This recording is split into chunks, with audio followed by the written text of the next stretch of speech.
காண்டாமணின்னு ஒரு கதை, ஜானகிராமனுடைய காண்டாமணின்னு ஒரு கதை. அந்த கதை என்னன்னு பார்த்தீங்கன்னா, ஒரு உணவு விடுதி நடத்துவாங்க ஒரு தம்பதி.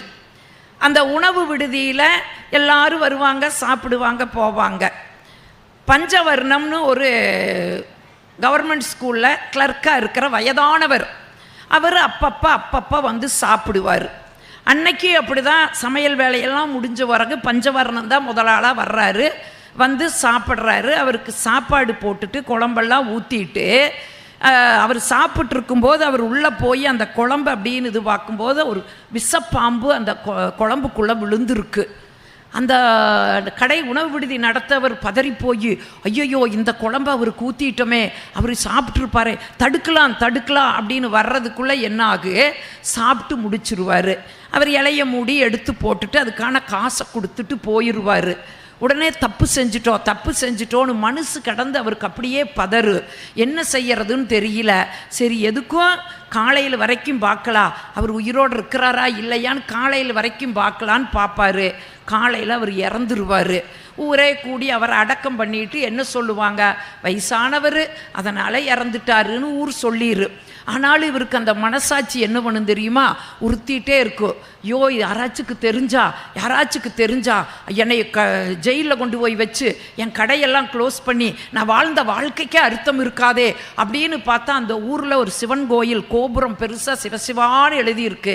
அந்த சிவன் கோயிலை பார்த்துட்டு, சிவனே இந்த பிரச்சனையிலிருந்து என்னை காப்பாற்றி கொடுறா, எந்த நாளும் இந்த விஷயம் யாருக்கும் தெரியக்கூடாது, உனக்கு ஒரு பெரிய காண்டாமணி வாங்கி நான் கட்டுறேன். காண்டாமணினா தெரியும், பெரிய மணி, அதை வாங்கி கட்டுறேன்டா அப்படின்னு சொல்லி கும்பிடுவார். அப்புறம் யாருமே அதை பிரேத பரிசோதனை எதுவுமே பண்ணல. அந்த பஞ்சவர்ணத்தை கொண்டு போய் புதைச்சிட்டாங்க. அந்த பிரச்சனை முடிஞ்சிடுது. ஆனாலும் இவருக்கு என்ன ஆகும், மனசு உறுத்து. சரி, கடவுளுக்கு வேண்டி அந்த நேர்த்தி கடனை நிவர்த்தி பண்ணலான்னு ஒரு காண்டாமணியை வாங்கிட்டு போய் கோயிலில் கட்டிட்டு வந்துடுவா. கட்டுனதோட சிக்கல் தீராது. அது 3 வேளையும் ஆழகால பூஜை நடத்துவாங்க.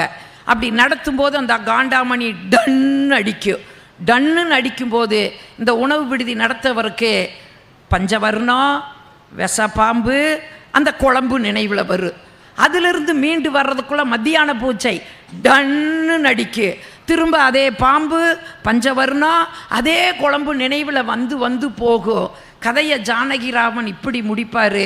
குற்றத்திலிருந்து அவர் தப்பித்து விட்டார், ஆனால் குற்ற உணர்ச்சியிலிருந்து ஒரு பொழுதும் அவரால் தப்பிக்க முடியாதுன்னு சொல்லி அந்த கதையை நிறைவு செய்கிறார்னா, இது மாதிரி ஏராளமான பொக்கிஷங்களை நமக்கு தருவது தாங்க புத்தகம். வர்றீங்க, 10 நாள் நல்ல செய்தியை கேட்குறீங்க, 10 நாளில் பயனா ஏதோ ஒரு புக்கை வாங்கிட்டு போங்க, 1 வருஷம் கூடி படியுங்க, அதை குடும்பத்தோடு பரிமாறிக்குங்க, அடுத்த ஆண்டு ஒரு புத்தகத்தை வாங்குங்க. நம்முடைய வீட்டில் புத்தகங்களும் நூலகங்களாகும். நம்ம குடும்பத்தில் இருக்கவங்களோடு நாம் உட்கார்ந்து வெட்டிக்கதை பேசுகிறப்போ, செல்ஃபோனை பார்த்துக்கிட்டு இருக்கிறப்போ, இந்த ஒரு கருத்தை பரிமாறும்போது நம்ம குடும்பத்தில் இருக்கிறவங்களுக்கு அது போய் சேரு. அவங்க இன்னொருத்தர்கிட்ட போய் சொல்லும்போது, எங்கிருந்து உனக்கு இந்த செய்தி கிடைச்சது அப்படியே பல காதுக்கு போகும்போது நாமும் ஒரு படைப்பாளியாக மாறுகிறோம் என்று சொன்னால், புத்தகத்தை வாங்குங்கள், படியுங்கள். வாழ்க்கையைத்தான் படைப்பாளிகள் படைப்பாக தந்திருக்கிறார்கள். படைப்பாளிகளினுடைய படைப்புகள் தான் நம்முடைய வாழ்க்கை என்று சொன்னால் வியந்து கேட்ட உங்கள் அத்துணை பேரையும் வணங்கி விடைபெறுகிறேன். நன்றி, வணக்கம்.